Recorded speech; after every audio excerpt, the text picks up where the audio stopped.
Welcome to Sightings. I'm Tim White. Although few psychic detectives have actually solved a crime, they can provide help to law enforcement and at least one important service to families of victims.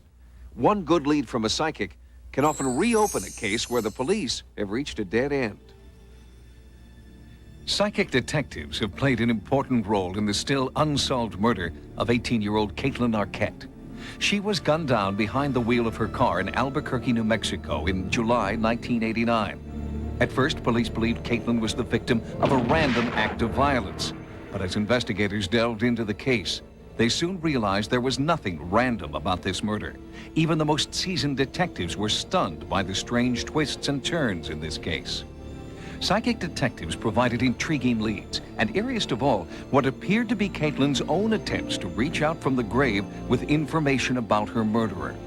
Crucial details allegedly from beyond directly paralleled those in a murder mystery written by her own mother. Under the pen name Lois Duncan, Lois Arquette is a successful mystery writer whose novels are filled with intrigue and terror. But there was no greater horror for Lois than discovering an uncanny link between details of her daughter's death and one of her own novels.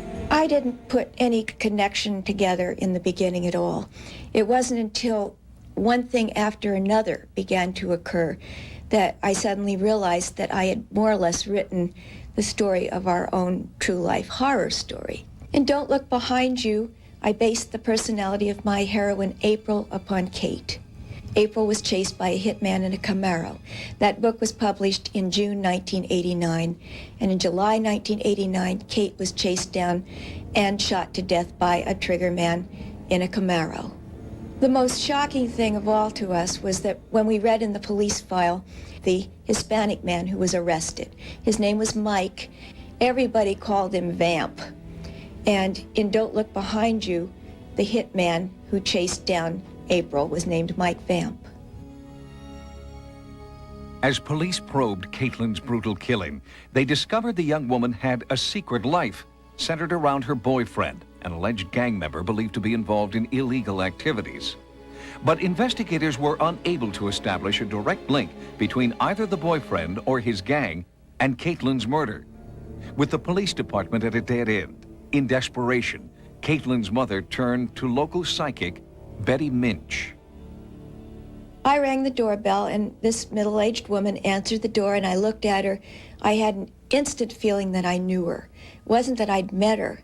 I had invented her.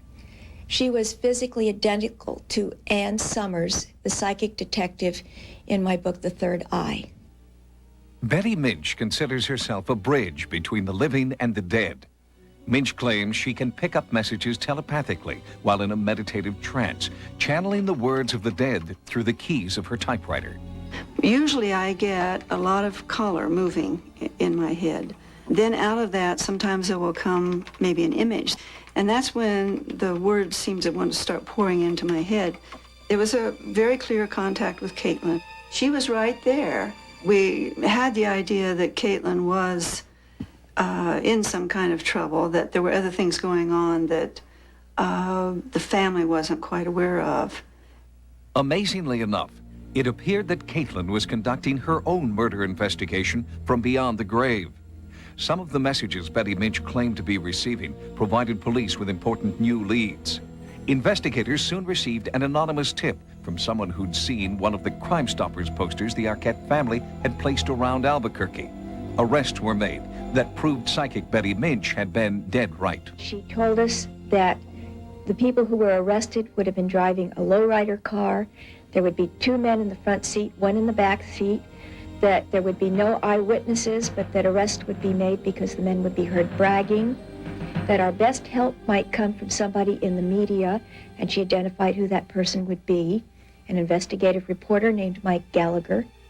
But there was insufficient evidence to hold the 3 suspects, and they were released.